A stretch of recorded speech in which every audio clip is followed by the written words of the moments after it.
Hi, and welcome to an Organized Chaos podcast. I'm Bobby Quarters. Chaos is here with me as well. We just wanted to thank you for watching. Yes. Hey, Bobby. And hey, and while you're here, make sure to like, comment, and subscribe. You can follow me on YouTube as well as Chaos and the podcast channel, which all three of those channels will be streaming this very show you're about to watch.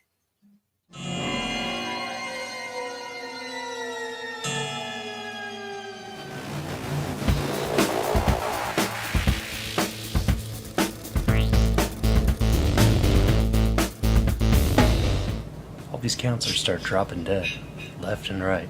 Heinous killings. Turns out, that kid who drowned the year before, his mother came back to that camp and exacted revenge.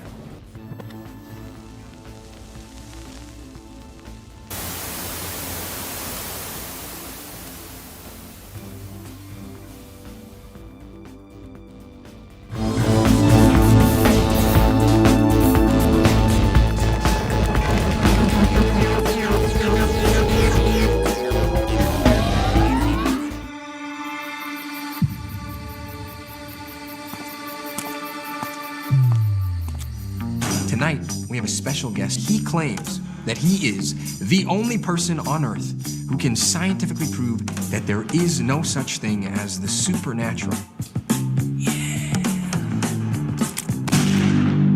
Oh my God. Last night's episode, it went viral. Of course it did. No, it went like massive shitload viral.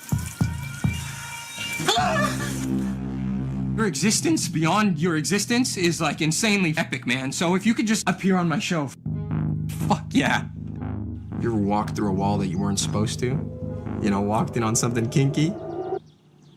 Nothing? I'm Detective Marcus, and this is Detective Matthews. Any way you could answer a couple of questions for us? About what? A local murder. What?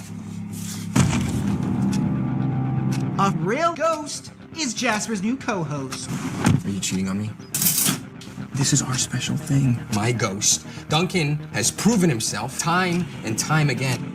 Excuse me while I ship myself with awe. And I'm willing to confidently pit him against any apparition challengers who dare to cross him. I just hit 1 million subscribers. It's an addiction. What? I think you need to bury the hatchet with this podcaster, Jasper. Done.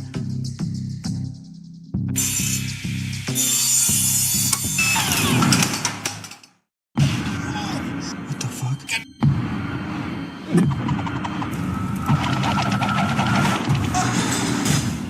Nice hat. Oh shit, really? No.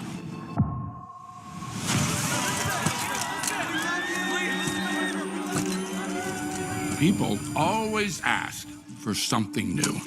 It's inevitable. At 50, well, it stops.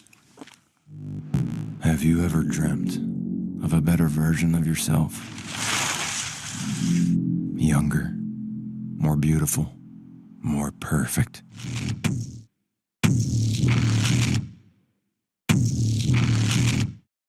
One single injection unlocks your DNA and will release another version of yourself.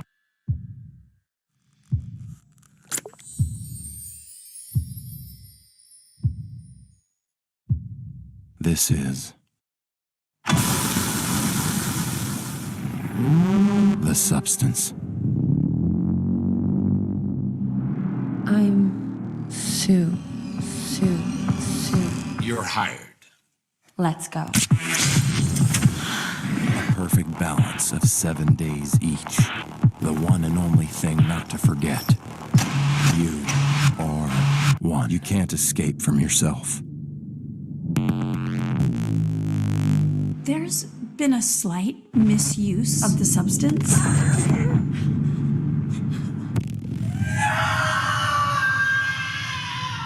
This balance is not working.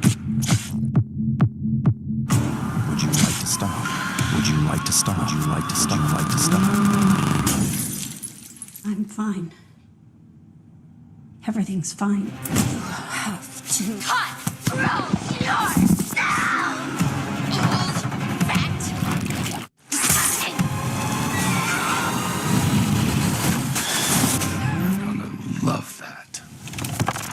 mayor's daughter. Take one. I need to be famous, Wayne. All the best people are. Ain't nobody else out there like you. You know why? Why?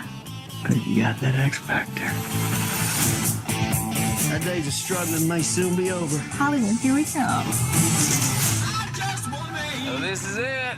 Our own studio backlot. You looking for a place to stay? Oh, yes, sir. That's one ugly son of a bitch. My wife, Pearl, is next door, so I would appreciate a little discretion. He don't know what we're doing, does he? Well, it's better to beg for forgiveness than ask for permission. Would you like to come inside? Much obliged. I want to be in the movie. Well, you can't. The story can't just change midway through. If Daddy catches us, there's no telling what he might do. My wife is not well. It happens after dark.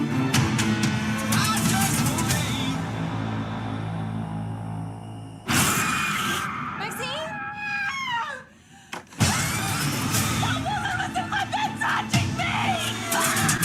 You don't want to leave, do you? People's eyes are gonna pop out of their damn skulls when they see this.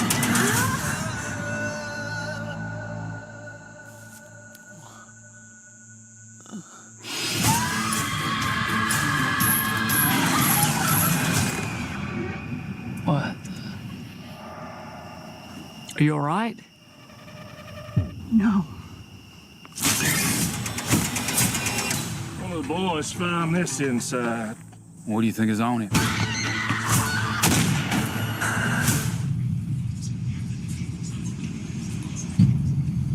I used to listen to people asking for help. That's what I was trying to do, was help people. But I was fooling myself.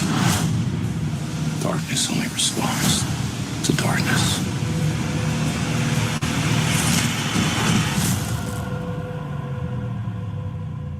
I'm Daredevil. I have made many mistakes, but I accept the debt I'm paying because of them.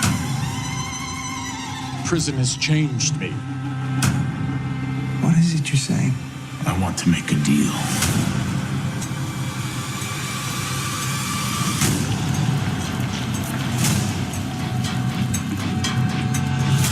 He's claiming to have changed, but they don't know him like I do.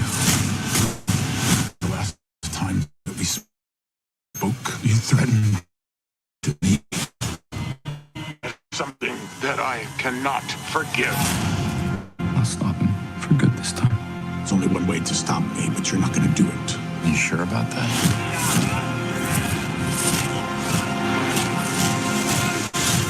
Just be careful that you don't become the monster. Because I've tried to make this city a better place. I will tell the world who you really are. Someone who's now showing his true colors. Sometimes you have to hurt one person for the greater good. The city needs a new villain. I think I might have found him. Daredevil is our true public enemy. According to eyewitnesses, the brutal attack has been carried out by none other than Daredevil.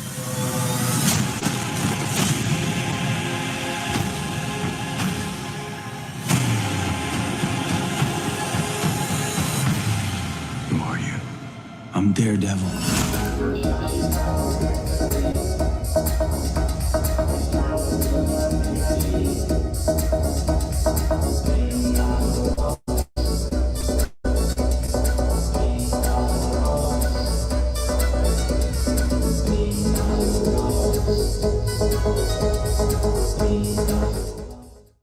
I can't do it.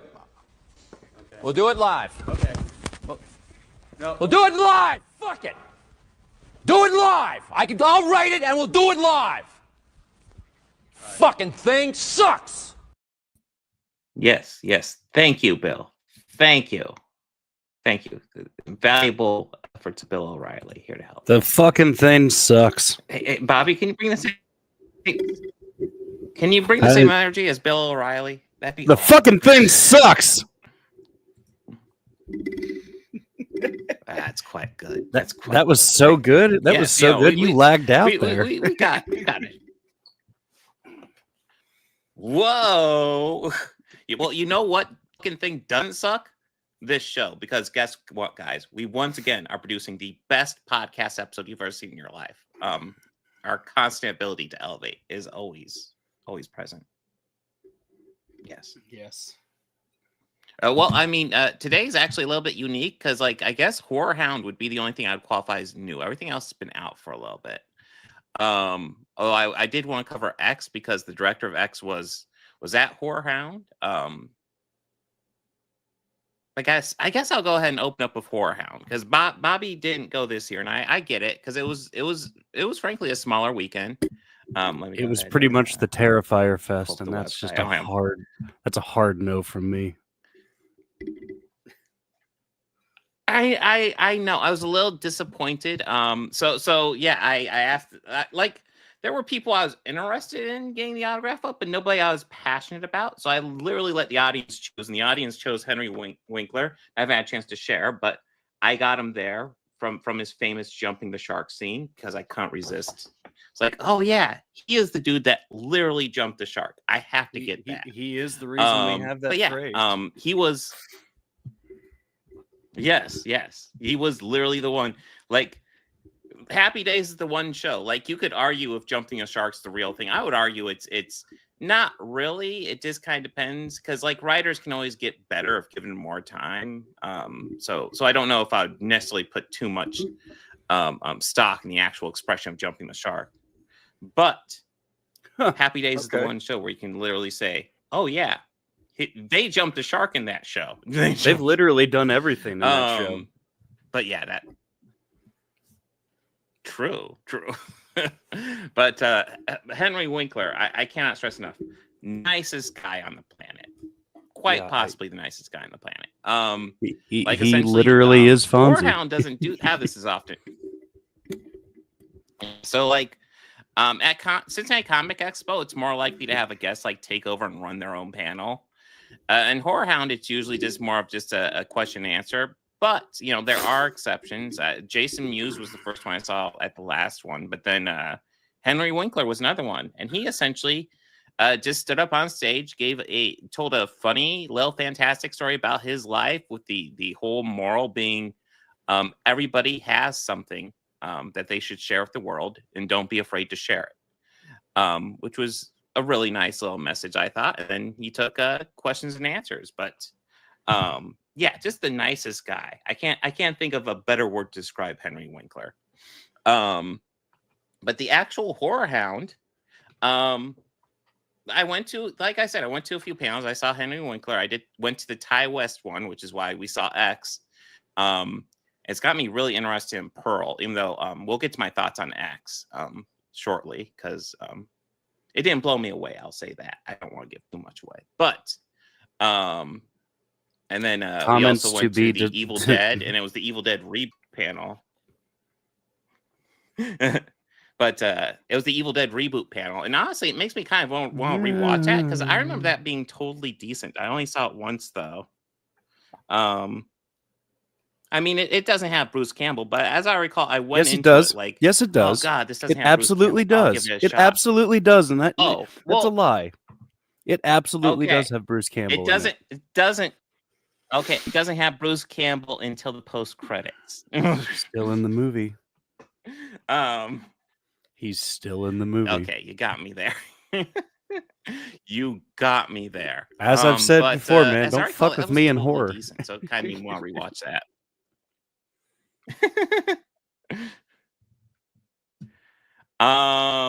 Is it better to jump the shark or to spray? I mean, if you have the shark repellent, why are you not going to use it, RL? Like, if you have shark repellent, I say always use it. I mean, I personally always use it no matter what. Who you're with? Are you with Henry Winkler? Are you with Adam West? Adam. Yeah, and if you have the shark repellent, you probably should use it. I mean, if you have it, you know, it's not like, you know, some days you just can't get rid of a bomb. Yeah, I mean, Yeah. Oh God. We should watch that movie sometime. Oh my God. But I will say, I think if the Fonzie did have shark repellent spray, he could have squirted on himself before he did that jump. He probably would have. I'm just saying. I'm just gonna throw that out there. I mean, that is one good way to But, end the series. Yeah. So like this is a smaller one. So we mostly did the film festival, and this is actually the first weekend where we kind of skipped a day. We decided to skip Sunday. We did see 3 feature films at the festival, though. They were all kind of horror comedies. Our favorite one, or at least my favorite one, probably my daughter's as well, but she's not here, so I probably shouldn't speak for her. My favorite one was the last podcast, which was the trailer I played at the beginning. If you ever see that movie available to check out, I recommend checking it out because it's a really little quirky horror comedy about a guy who runs a podcast about debunking ghost inspectors who ends up with a ghost co-host. And I didn't realize that rhymed until a second ago. It's a co-host with the most. That's a fun movie. I recommend checking it out. Yeah, but the director says they are talking to people about a wide release right now. But yeah, there's nothing official yet. But it is a fun movie. I recommend checking out. I'm trying to remember. There was a couple other. I know there was the House of. Oh wait. Let's see. Can we get to Friday? Okay, that is Friday. The Last Sleep was a really good short. It is a short though. And let's see. Oh yeah, and then Party of Darkness was a very silly horror movie about a whole bunch of guys who frankly haven't been laid in a while who are telling horror stories filled with softcore porn and killings, which ironically we're going to get into softcore porn later. And then the other one, yes, we will. Don't worry, that's not the last we're going to talk about softcore porn. Nope. Oh yes, However, Haunted I House think of this Pancakes. So that movie, okay. It's tough to judge it. The Haunted House of Pancakes. Why is that not on the agenda? Why is that not on the agenda, Bob? Well, it's actually an unfinished movie, so it's tough for me to judge it because there are times where it feels like it's going for serious beats and times where it's going for comedy beats, and it wasn't quite clear. And part of the issue is they don't have like all the sound and music edited together properly. Okay. Because I'm not gonna lie, watching it, I was like, there should be a lot more comedy sound effects in this, and there's like nothing. So like there are these moments that feel like they should be very comedic that don't really play comedy like they should. So I don't want to judge that one too harshly. I will just say it was unfinished. And I thought the concept was quite funny. I mean, just the title by itself, was it Haunted House of Pancakes or whatever? Yeah. Great fucking title. When I saw that title, I was like, oh fuck yeah. But yeah, it's still not finished. I would be interested in checking out when a finished version actually gets completed. But yeah, it was a smart HorrorHound. I actually didn't make it to the sales floor. I was planning to go after Haunted House of Pancakes, but then they were kicking us out of the main building at 7:00, which kind of shocked me. I thought that was on what day later when they kick us out. On what day? Saturday. Really? Saturday. Yeah, really. Yes. I'm surprised they're kicking people that out that early on a Saturday. I assume they won't kick us out until at least 8. Yeah. Now Friday. Well, I mean, I've been in there since last year. I was walking around that convention. We were walking around that convention center till 10. Because that's like right around the time that the after party shit. Well, which honestly, after looking after everything, after like a few of the last minute releases came out, I was starting to kick myself for not going. And then when I saw the Saturday night after party, that's when I was really kicking myself. I know you don't attend that or didn't attend that, but like Corey Taylor. Yeah, I don't use a small show of Corey Taylor from Slipknot doing acoustic tunes. Like, fuck, man. Also, a clown. This would have brought his return back. And I enjoyed Clownless the first time I Mhm. saw him. I loved the gimmick. It's too damn funny not to love. I mean, the man sings a You see, Christmas song maybe called I will "Don't." check out the after Hey, party if at some point my son goes. Eh. I know one year they had burlesque dancers, so I mean, you're the dad in that scenario, so you got a Well, joke. So he you will should probably be older, but yeah. will be old. I mean, he'd probably be. I mean, maybe old enough to where he thinks that's really cool, but Yeah. the Clownless Um, show, it was great. I mean, the man has a Christmas well, song no, called that's "Don't the Be a wild Bitch or thing. You Won't Like, Get Stuff for Christmas."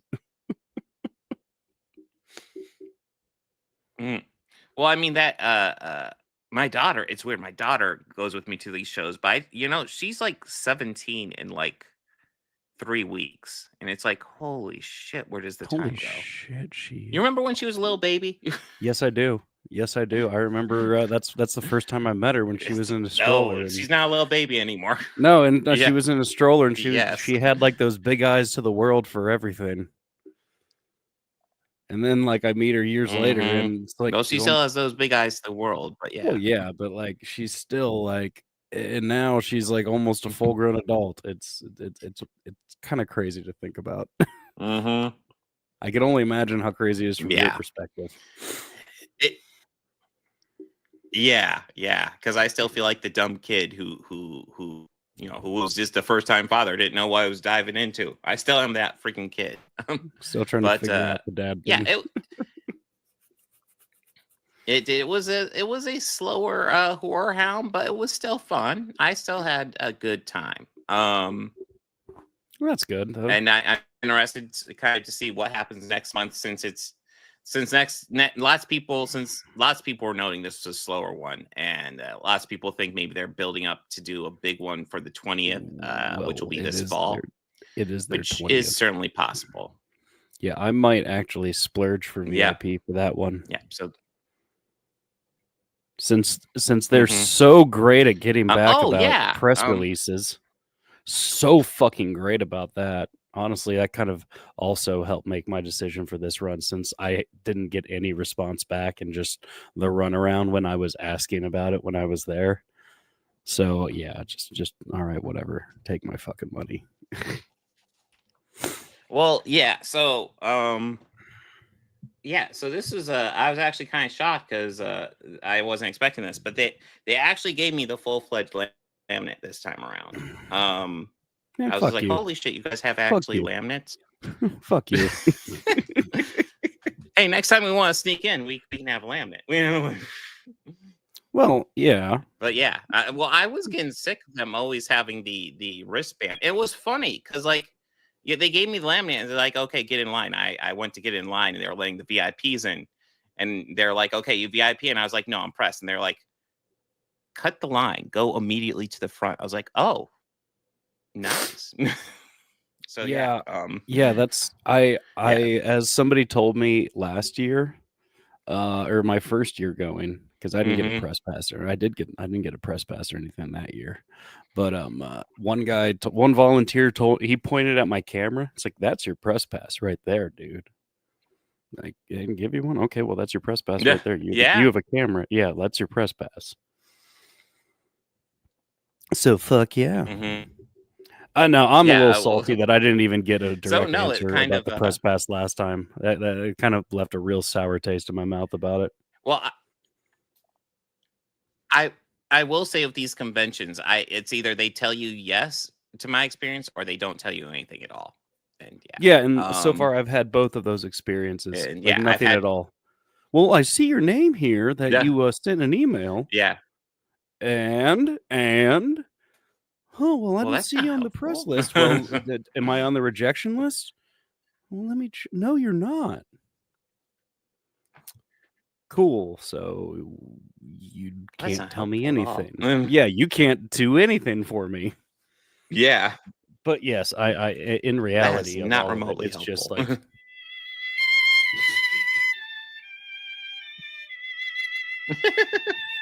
No. But that's fine. Whatever. I'm just gonna preemptively do it because I have a feeling And this is just a gut feeling that they might try and get some big guns for the 20th.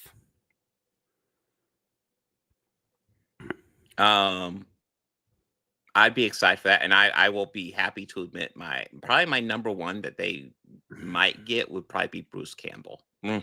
If they can get him back, yeah.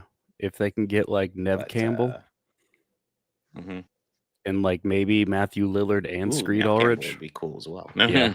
If they can get like as much of the original Scream cast, that would be awesome. I mean, Courtney would be a long shot. Courtney Cox would be a long shot. Honestly, I'm fine with.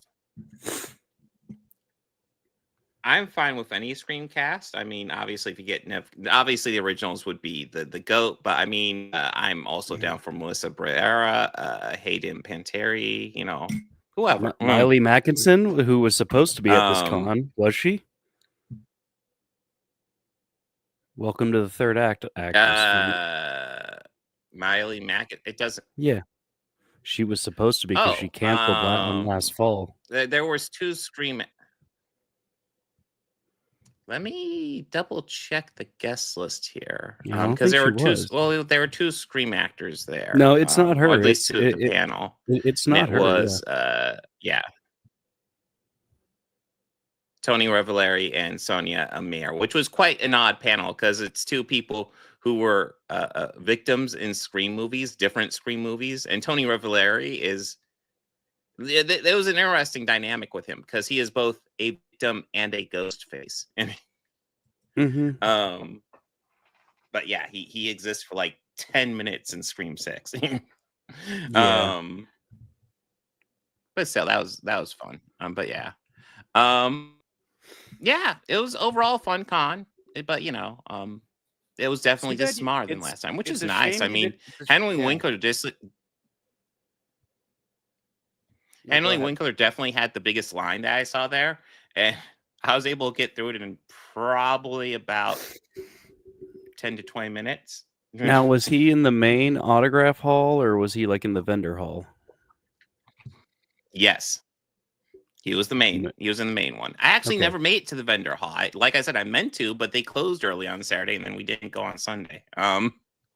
That's a shame. Yeah, closing on Saturday really affected my plans. Because, wait a minute, I wanted to go to the vendor hall, and then Sunday. Because usually, when I go with my buddy, we spend Friday just planning out what we're gonna do, but trying to get do a quick walk of the vendor hall, get an idea of where the autographs, the people who are in the vendor hall, and look at the other autograph room, try and check out whatever's down there, but ultimately get a game plan for the weekend while we're walking around and doing that.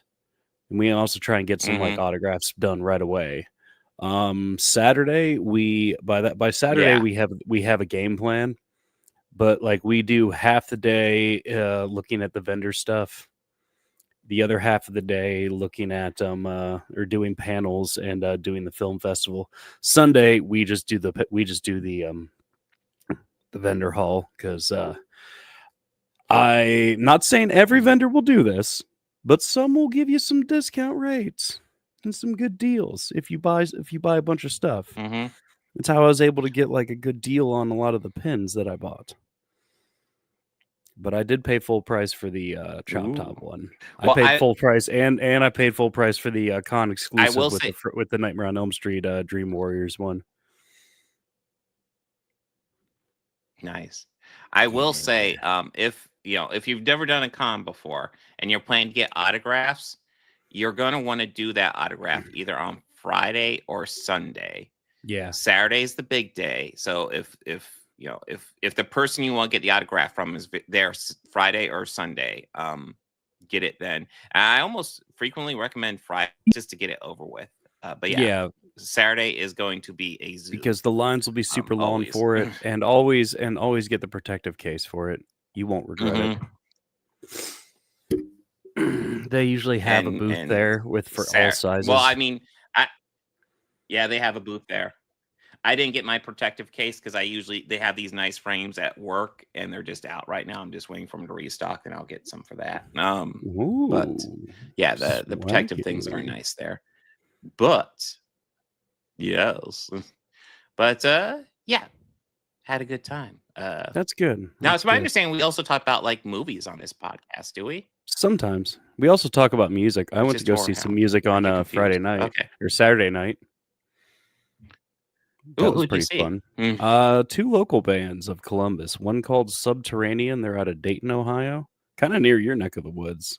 Like just funky rock and roll. Great Okay. stuff.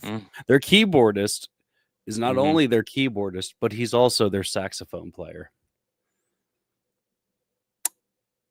So Nice. yeah, and all four of them sing. So there's a few. They did an awesome Talking Heads cover. They covered Cities, and like the drummer sang most, like all of it. Nice. It was at first I'm like, all right, cool, Cities, and then I hear singing. I'm looking at the bass player, guitarist, keyboardist, and then the drummer. Like, holy shit, the drummer's fucking singing. Fuck yes. And the main act was Austin and the Sid Experience. They are a funky rock and roll band, very like funkadelic, Sly and the Family Stone. Their bass player is Nice. in my That sounds opinion, cool. one of the greatest bass players in Columbus, Ohio, the local music scene. And I'm not being biased because I've been going to watch this man play the bass since I was in my 20s. But he is, he is. So you're being biased? A little biased. I mean, biased would be if I said like one of my friends who is also on that list or my list of the greatest bass players in Columbus, Ohio, but I grew up with him. So that case, yes, I am being biased. But yeah, that both awesome bands. If you ever find yourself in the Columbus, Ohio area, check out both bands. Or yes. Sounds awesome. Yes. It was So a check nice out the little band, venue, yes. too. No, well, I mean, of course, but yeah, check out Subterranean, check out Austin and the Sid Experience, and Sid is spelled SYD after their female lead singer who has some pipes. Oh, nice. Yes. And their guitarist, Austin, he can fucking wail. Bobby, what would you like to start out with? What would you like to start out with? We got Substance, X, and Daredevil. What do you want to start with? Let's get into the Daredevil, and then we could just close out with the rest of the other two. Okay. All right. So I'll be blunt. Like this. I guess it's been These a while were since I've seen fillers. season 1, but These were some fillers. I am Yeah. thoroughly loving this season. Yeah, I am too. But yeah. These were some filler episodes. They are. God damn. Yes, but it was it really started building up. Like essentially, this whole setup was essentially these 5 episodes were setting up Bullseye, who I don't think they've ever called him Bullseye, but he's Bullseye. He Essentially is. being this FBI agent who's kind of has some mental problems to being this guy who's getting manipulated by Kingpin to put on a Daredevil costume and create crimes. And that face-off between Daredevil and Bullseye in that newspaper room was fucking terrifying. And then they've had a couple face-offs since then, but like because essentially Bullseye went there under orders of Kingpin to kill the guy who shanked him because he was about ready to testify that Wilson Fisk paid him to. Well, not testify, but report it to the newspaper. And so now Daredevil is on the hook for that because Bullseye is doing it in a Daredevil costume. And what we're seeing is, Nadeem's like, okay, I don't know what that guy's going to testify to, but sus as fuck that he's not in the hole and just free after he shanks Fisk. And so Nadeem and Daredevil works together, and then Nadeem figures out, oh, fuck. And by the way, spoilers, oh, fuck, pretty much most of the FBI is owned by Fisk. So like him making these deals and all that, I thought the really wild thing was learning Nadeem's situation. So like before it was just established that, he was in financial straits. And the reason why he wasn't able to get a promotion that he needed to get out of financial straits was because they saw the financial straits as being a vulnerability that a criminal could exploit and take advantage of. and only here to find out that Fisk created that financial instability in him to try to influence him to bring him on board. And when he wasn't taking the bait, that's the reason why he wasn't getting promoted, because he was just being an honest cop. It's really kind of terrifying when you start seeing it all unfold, and just it's a lot like season 1 with the cops, where you see how much influence Wilson Fisk has, only this time it's a much bigger stage with the FBI.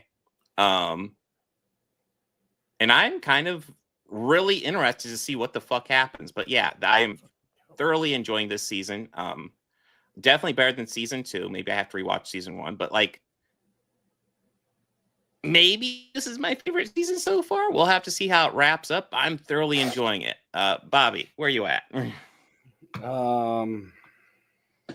I enjoyed this. I really felt like it really started to pick up near the end. And it was like right when we were cut off. So it's episode 8 and 9. It was like, oh shit. Like, I see what they're building towards. Oh fuck, this is awesome. Yeah. Yeah. Agent 8 is where Nadim's getting really suspicious and starts working with Daredevil a little bit to investigate Bullseye.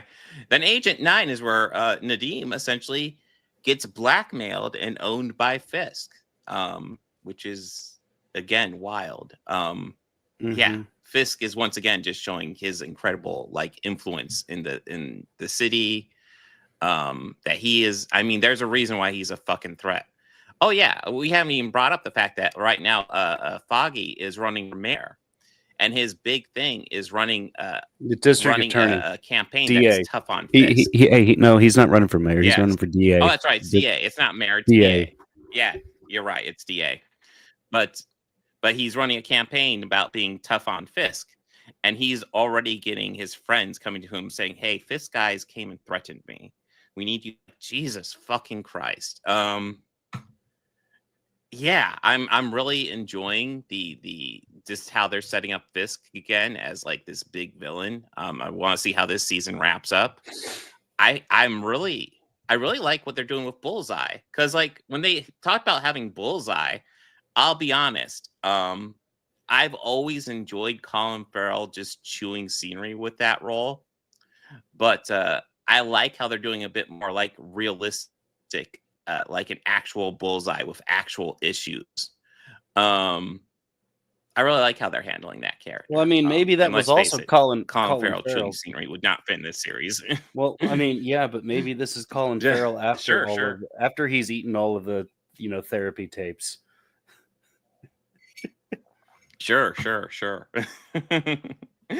But yeah, no, I'm really enjoying this season so far. I'm excited to wrap it up. And then we'll get into Born Again, which honestly, I feel like this is covering a lot of ground that I would expect Born Again to cover. So I'm kind of interested to see what Born Again does. Because, yeah, after his death in Defenders, they kind of did a soft reboot with season 3. And then they're doing a soft reboot immediately after that, apparently. So we'll see how it goes. But, yeah, I'm liking this. Anything you want to add, Bobby? No, but I did like the big reveal in episode 9. About Mac's mother. Well, of Fisk influence.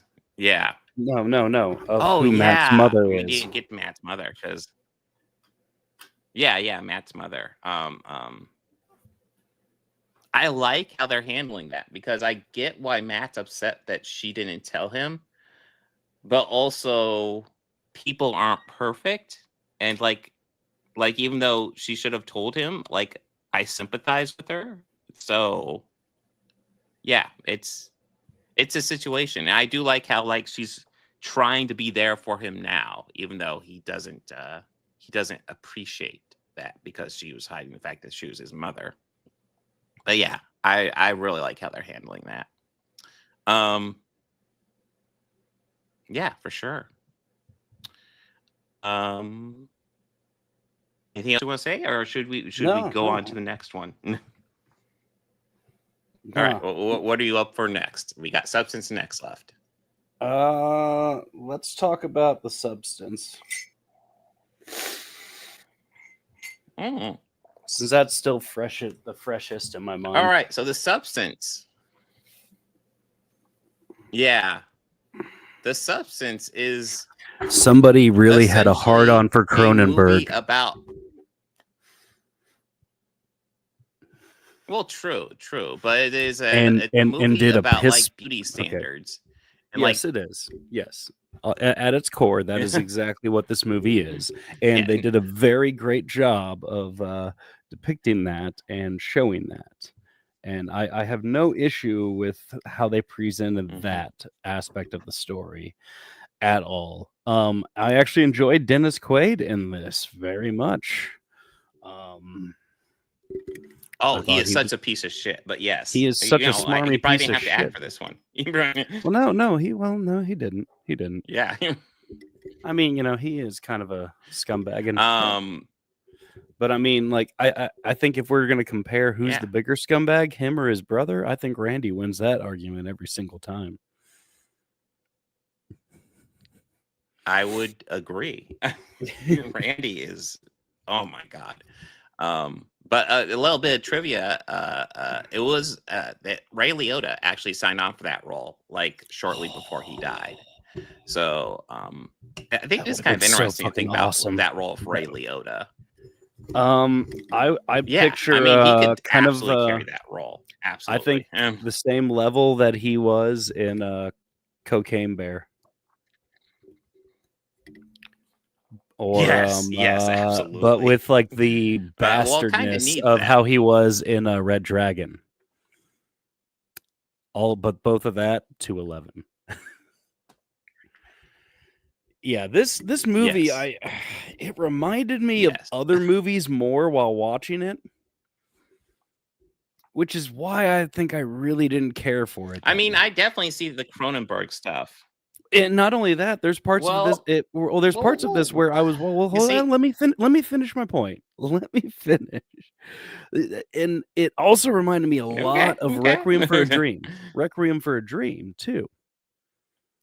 And it's both of which are kind of better movies, I think. I don't know. Well, it's been a while since I've seen Requiem for a Dream, but I mean, I'd I say will watch say it if you I want to saw feel this depressed. Saturday. Okay. Well, yeah, Requiem for a Dream is not a fun. There's a reason why I haven't revisited a whole lot. But yes, there's a reason why I haven't watched it in a long time either, because I've actually been enjoying life for a little while. But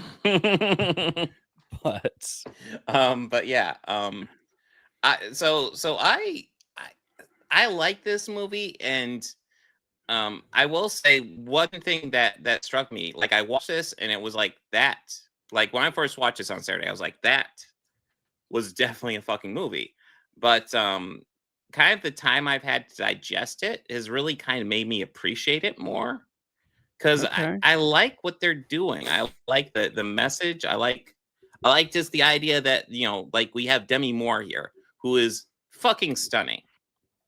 And she's being told, "Oh, you're too old. You're too ugly. You can't be doing this shit." And she gets self-conscious, and so she does this experiment called The Substance. And I love how like it has all these specific rules, and it feels like a fucking Gremlins thing. I mean, it kind of was like use Gremlins. it after midnight. Don't feed it after midnight. I mean, it kind of was like Gremlins in that aspect. Absolutely. But yeah, there's all these rules she follows, but she takes it, and then essentially Sue is born from her back, and Sue is just like her, but like, all like perky and young and shit. And then there starts being this question, at least in my mind, of, because they start acting like different people. And part of the rules of this is they have to switch off every week. And then Sue decides, I'm going to buy an extra day. So she buys an extra day. And the side effect that being Elizabeth is starts rotting away. Like literally. She starts decaying, yeah. And yeah, it's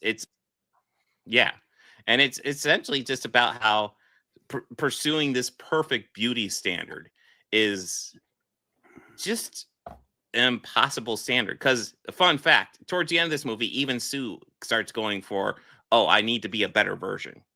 and we get we get a monster in the movie. We get a feature. We get but yeah, a cameo from that thing at the end. That guy who got dumped into the toxic chemicals at the end of RoboCop.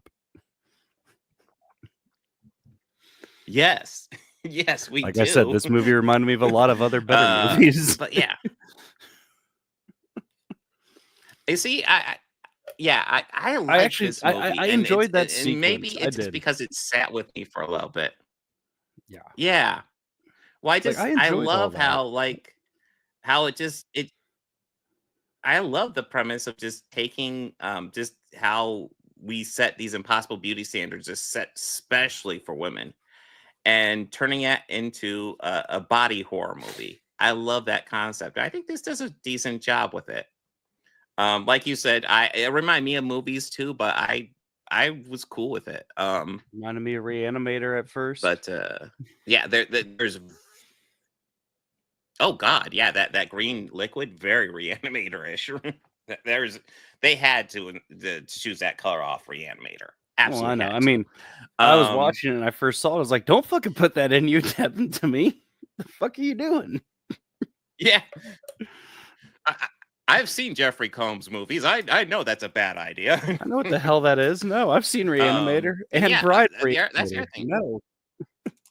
Yeah. But there's one of the interesting things about this movie is that there's almost no cast. We have a couple characters who are there for like 1 or 2 scenes, but it's almost all between Elizabeth and Sue. And then definitely the most prevalent after that is Harvey, who is Dennis Quaid, who is just the biggest scumbag in the universe, essentially representing TV executives with a name like Harvey. You kind of know what vibe they're going for. But I would have also loved to see Ray Liotta play that role. I would have as well. Dennis Quaid was fine. I'm not a huge Dennis Quaid fan, but he like essentially he's playing a scumbag, and honestly, that's in his wheelhouse. I'll give that to him. But yeah, I would have been interested to see what Ray Liotta did with that role as well. But I like this. I think this works for me. The more I've kind of digested it, the more I've been like, I like what they're doing with this. Yeah, I like the idea and everything. Like, I don't want to make it sound like I'm just poo-pooing it. Yeah, I don't want to make it sound like I'm just poo-pooing it for the sake of poo-pooing it. Like, I enjoyed it, and there's a lot I liked about it. It was just, I think, in a lot of the delivery and reveal of the final monster or the final amalgamation of the substance is really, I think, what I had my biggest issue with. Yeah.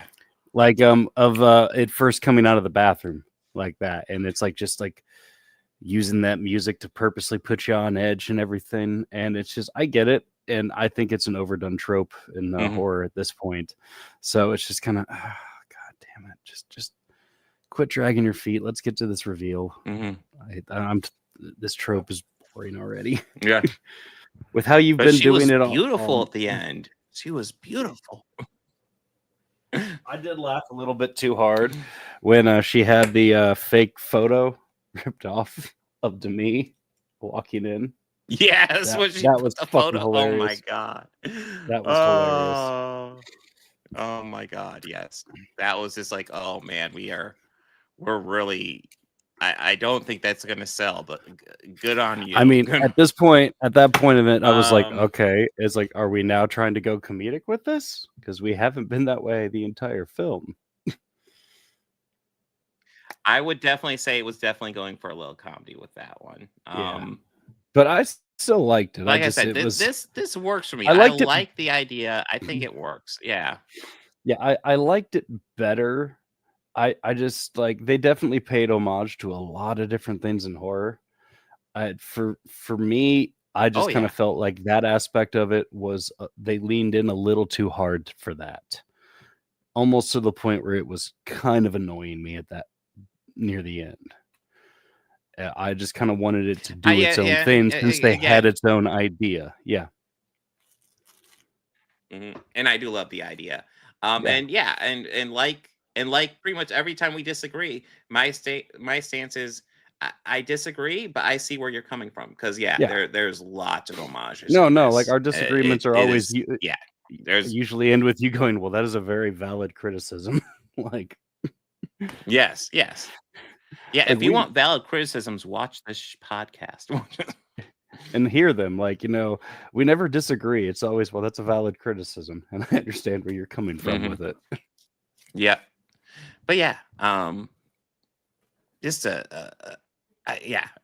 I love the concept, and I think it did a good job. But yes, the It took me a minute to realize where I had seen Sue from.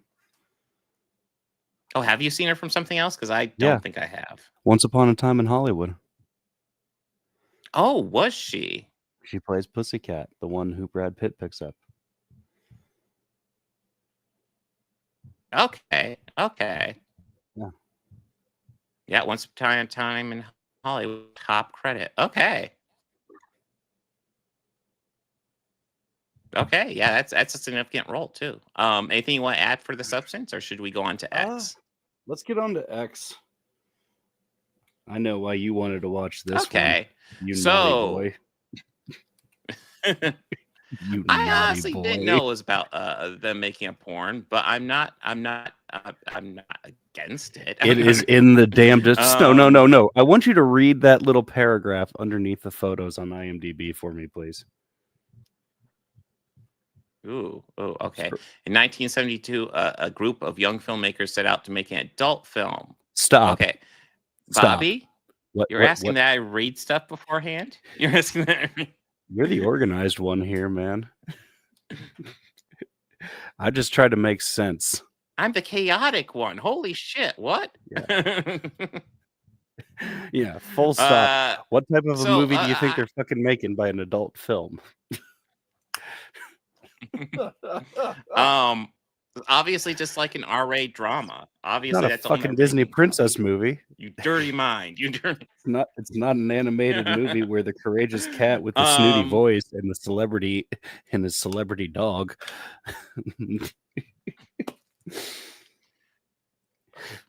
What? Yeah. So I will go ahead and say I am interested in watching Pearl. The more I've seen about this, the more I've heard about it. Midway, I watched it. I but- was a little curious to watch Pearl at this point. Go ahead, Bob.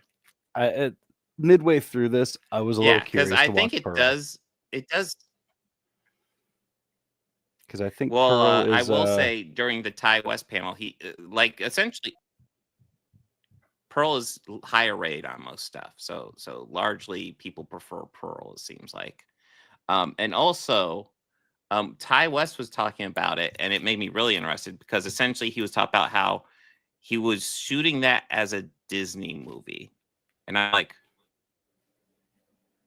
that sounds cool. Horror movies shot as a Disney movie. But yeah, that's not this. It's the prequel to this one. And I will say again, I like this, but I definitely think this is my least favorite of what we have on the agenda this week. Like it didn't.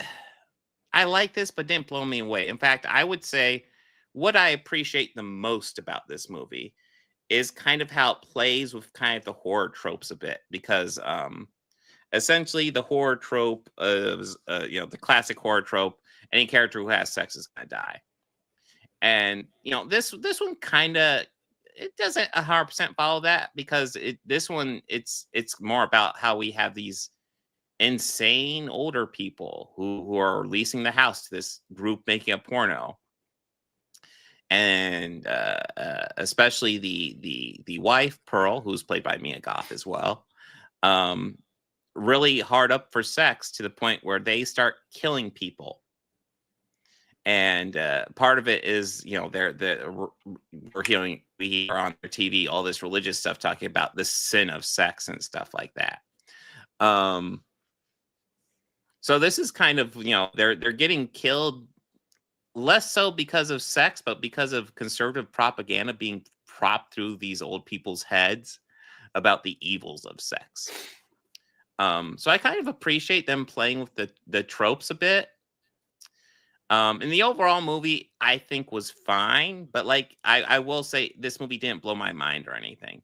It was entertaining. You know, I guess seeing boobs makes it more entertaining. But yes, there are boobs in this, by the way. But yes, quite a bit. Bobby, what are your thoughts? I walked into this kind of with a preconceived notion because it was like a Studio A24. And I have a love-hate feeling towards them. Like where the love-hate thing comes from, I feel like they try a little too hard to make Argento-esque movies in the sense of horror by kind of obnoxiously overdoing it visually. Midsummer is more what I'm referring to with that because they tried to make it look like. See, I never got around to watching Midsummer. I did see Hereditary. Hereditary, you see, they could do psychological horror, and that's fine and all, but like, I feel that they really want to lean in and insist that you understand what they're talking about. Like, you get it, you get it, you get it. This is the point. You get it. Like, kind of like, okay, can we evolve the story? Or are we just going to spend an hour on this? Oh, we're going to spend an hour on this. Awesome. So you're saying they bring subtle with it? I'm sorry, huh? Well, I mean, I will say, like, I looked at the clock. I was just gonna say, I was actually kind of shocked because I looked at the clock, and it's not until about an hour into this, and I want to say this is like an hour and a half movie. Not until about an hour into this where it actually goes full-fledged horror. It starts becoming a horror movie, yeah, and that's pretty kind of, much and I really liked that about this. Yeah. Like, no, but what did you say? Like, it insists on itself with Hereditary? You cut out. I couldn't hear you. Oh, I didn't say too much about Hereditary. I thought. No, how I was saying, kind of a how cool idea. I was saying that with I need a refresher, Hereditary, but yeah, with how I was saying with Hereditary, when the end reveal came that she was the one who killed her kid, I think it was, that they kept insisting on that point and kept hitting on it and going over it to the point where it was obnoxious. That's the thing that annoyed the hell out of me with that one. And I mean, yeah, cool, it's good, it's great. I don't think it deserves a third of the praise it gets. But that's solely off that storytelling element of it. And that's my complaint with it. And Midsummer, I just felt like, man, they're really trying hard to be Argento here. And you can't fuck with the master. This, I kind of liked how, it, like you said, it took an hour for this to actually start being a horror movie. And I really loved that aspect about it. And that's kind of what makes me want to watch Pearl and now watch Maxine.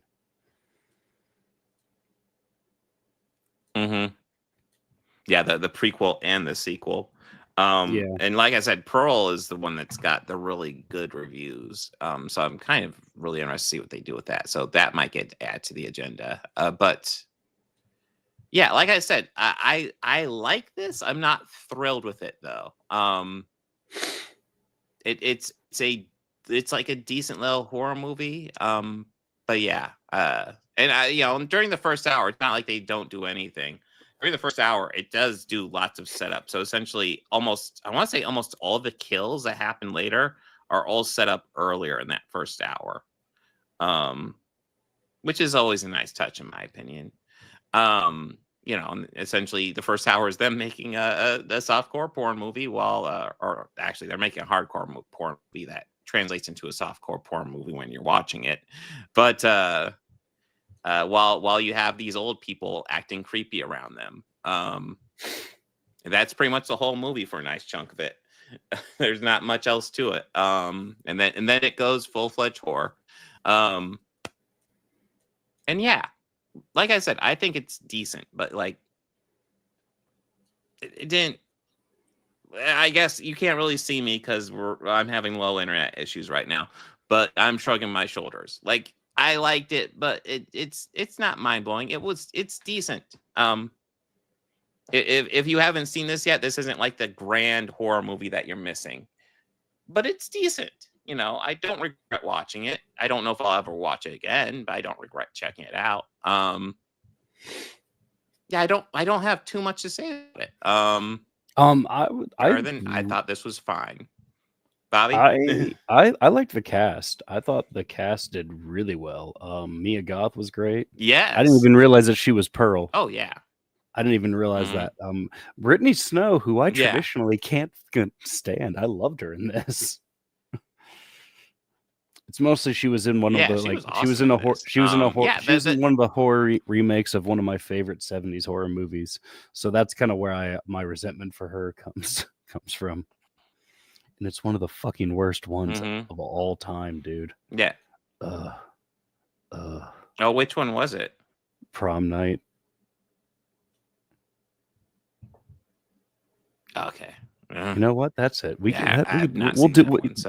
that for Halloween. We'll find remakes and we'll watch them back to back. Same week. We could talk about them. Ooh. That actually sounds like fun. Yeah, we could do the original and the remake. We should do that. On the same show, and we could just do our comparison. Yeah, exactly. Yes, absolutely. I think that sounds like fun.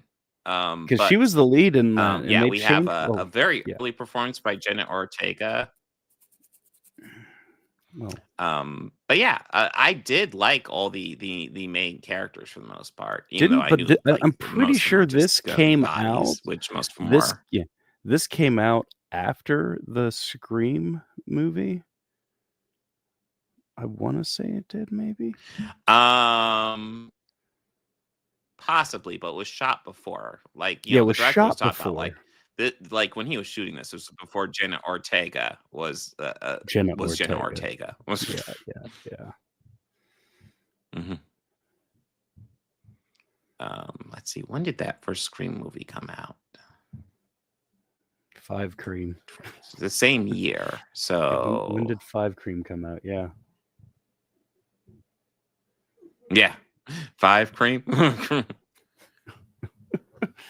Or Fareem. That's not helpful. It came out in 2022. Yeah. Oh. So that's right. It came out really early. It was January. Mm-hmm. So if X was 2022 as well, which I believe it was, then yes, 5 Cream came out first. Yeah. But X was filmed first. Yes.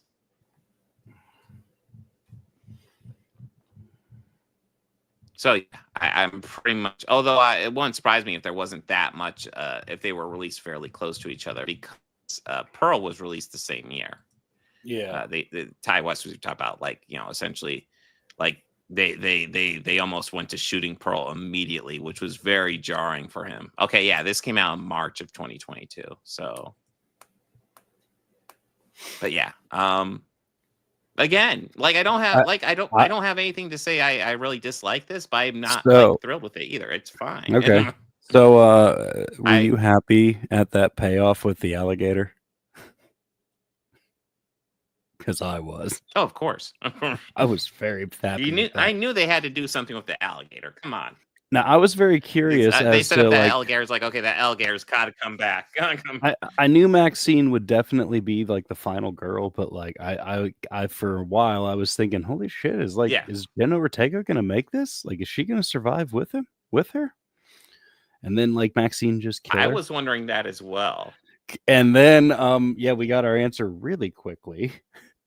She gets she runs out the door and gets blasted with a shotgun. It's oh, well, shit. Yes, it's oh shit. I did not see that coming. So that's why Jenna Ortega isn't in any movies. Yeah. But yeah. Awesome. Yeah, she almost makes it. Her hand gets really fucked up though, which was her face gets really messed up too. To see that shit. Actually, at that point, watching it, and I saw that going, oh, maybe Jenna isn't going to make it.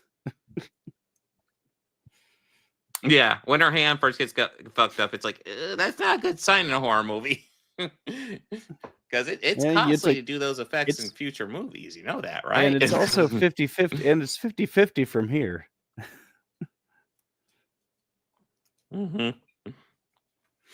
But yeah. Anything you want to add, Bobby? I think I said No. my piece. Yeah, I've said I mine, enjoyed too. this. It didn't blow my mind. did I too. enjoyed it. And I enjoyed it as all well. right. I'm not even sure. Like, I'm certain I have stuff scheduled for next week, but I don't know if there's any of that written in stone. I know we're certainly covering Daredevil. And finishing off season 3. What we have which I'm on excited paper to do. right now is Better Man and Superman 2 and Daredevil. All right. I know Better Man is something.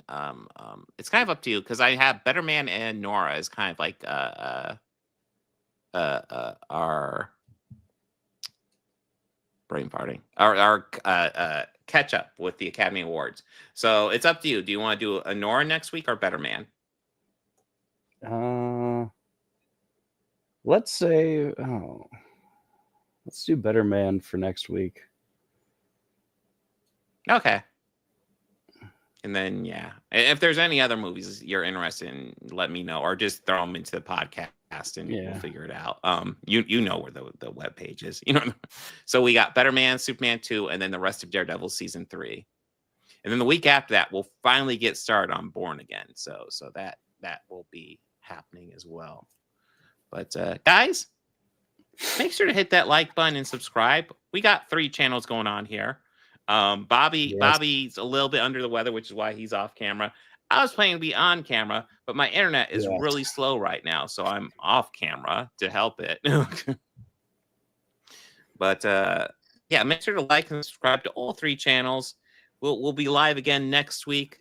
I will be live on Wednesday for the initiative, and then on Thursday for my own solo show, and then Saturday almost certainly for my own solo show as well. So I should be doing 2 solo streams this week. And then, yeah, we'll be back next week with Better Man, Superman 2, and Daredevil. Anything you want to talk about, Bobby, before we sign out? No, but something I need to talk to you about when we sign out. That's all. Okay. So thank you for watching. Be excellent to each other and party take care. on, dudes.